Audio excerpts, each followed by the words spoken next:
time, guys. So reading this passage, it's really informative, right? There's a lot of explanations about things, right? So as we go through this, we're going to think about the type of passage we can categorize this as. Okay.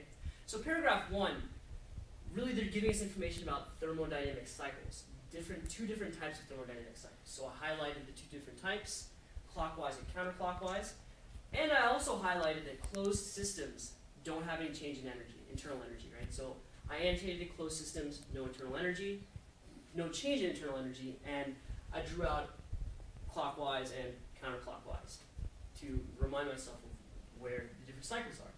Paragraph 2, the first sentence says that the greater the temperature gradient, the more efficient the system is, okay? And the last 2 sentences of the paragraph describe some characteristics of my equation, okay? So it says that my cold temperature reservoir is at a temperature of room temperature, and that I have to use absolute degrees, okay? Paragraph 3, all it's describing is the Rankine cycle, okay? So just note the Rankine cycle. Really not much to note here. However, information number 2 tells us that our cycle is at constant pressure. And that's actually important because it shows up in the questions later, okay? So paragraph 4, not much to note here as well. The steam does the work. What is doing the work? The steam, the water, okay? Paragraph 5, the working fluid acts as the cold reservoir, okay? So Arshan, experimental passage, informational passage. Informational, Mr. Maruf. Yes, informational, right. Informational passage. This is an informational passage, so we're reading for information.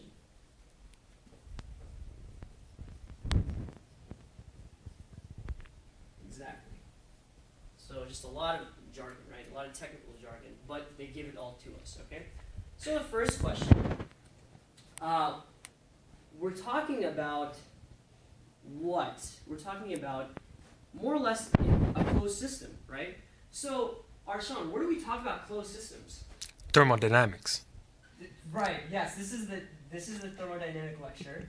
However, in the paragraph form, we're talking about it in paragraph 1.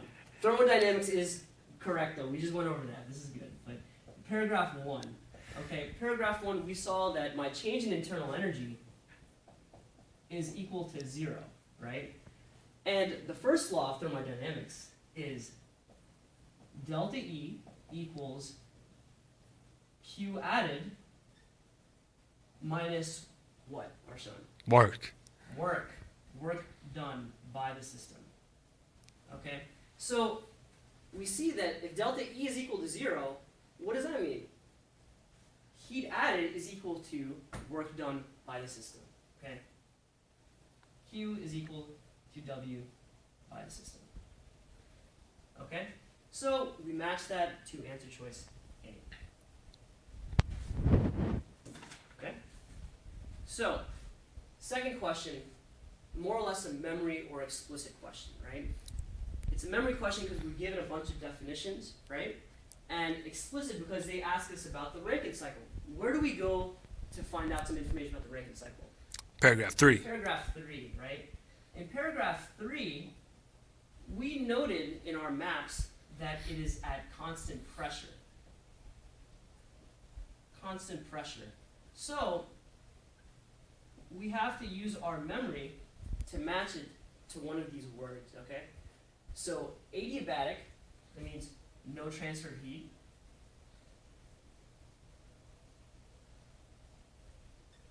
Okay, so that's obviously not constant pressure. I'll get rid of that.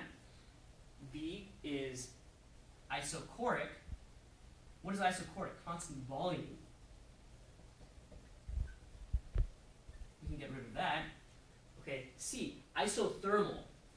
Iso meaning constant. What does thermal mean? Temperature. Temperature, constant temperature, right.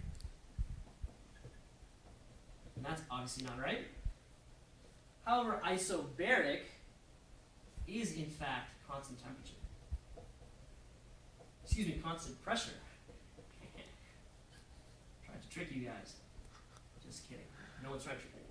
Constant pressure. So we match it to constant pressure. And that's the answer. So we circle D and move on. Okay?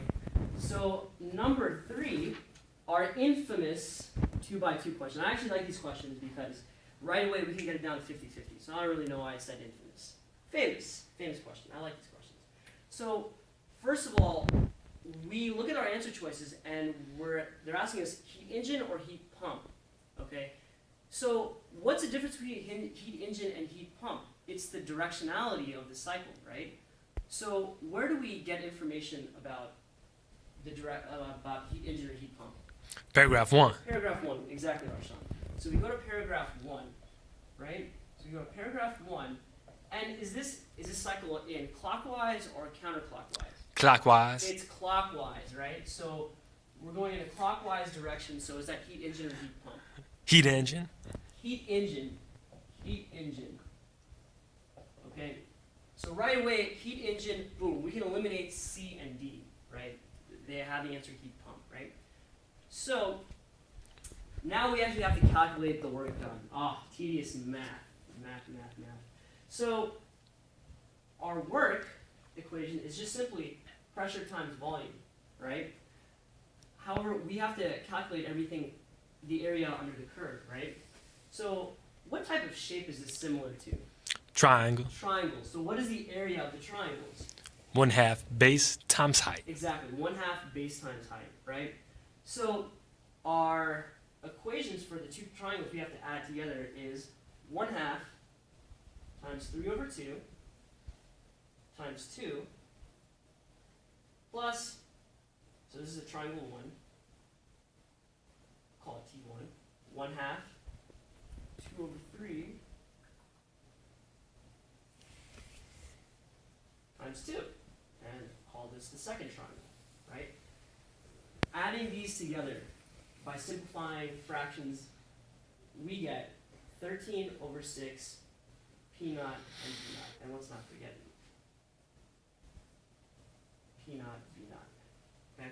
13/6 P naught, V naught. And matching the answer, we get V. Okay? So number 4 is an implicit question. Why is it an implicit question? Because we have to apply information that we learned in the passage to something they're asking outside of the passage. So they're asking us about coal. And we didn't discuss coal in the passage, okay? So they're asking us, what role does coal play? So we can go through the answer choices and figure this out, okay? So A, what does work? Where do we see where do we see work being done in this paragraph? Paragraph 4. Paragraph 4, and so Arshan, our outline says what does work? Steam. Steam, exactly. Steam does work. So that can't be coal, so we get rid of that. So B, well, yes, coal can heat things, right, for sure. It's used to heat stuff. So it seems reasonable, and we didn't really talk about what heats the system, so we'll leave it for now. What about C, cold reservoir? We saw in paragraph 5 that the working fluid acts as a cold reservoir, right? So we can get rid of this.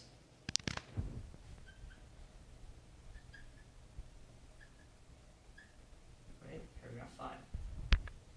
And D, heat pump, heat engine, what do those describe? Describes the cycle. Exactly. They describe cycles, right? So in the end, we're left with B, which would make sense. Coal is used to heat things, right? So our final question. Okay, so Arshan, is this an implicit question or an explicit question?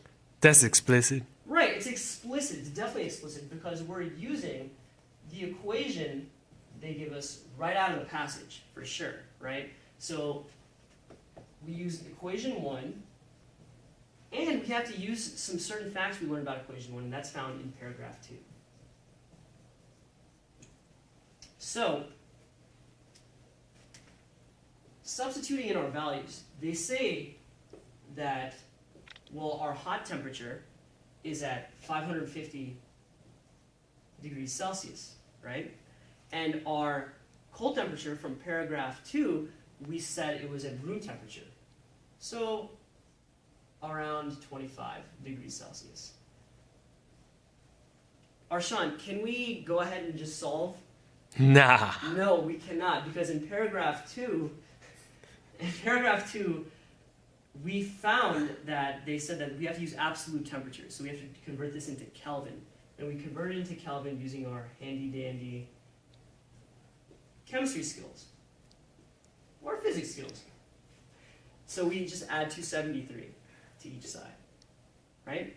So we end up getting 1 minus 298 divided by 823, right? And really, this simplifies down, because it's the MCAT, 1 minus 300 over 800. Okay, doing some nice math here, so we get 3 over 8. So we're just going to say 3 over 8 is around, let's say 0.35. Okay, so our efficiency is then 1 minus 0.35, which is 65%. Okay, and we match that 64% to C.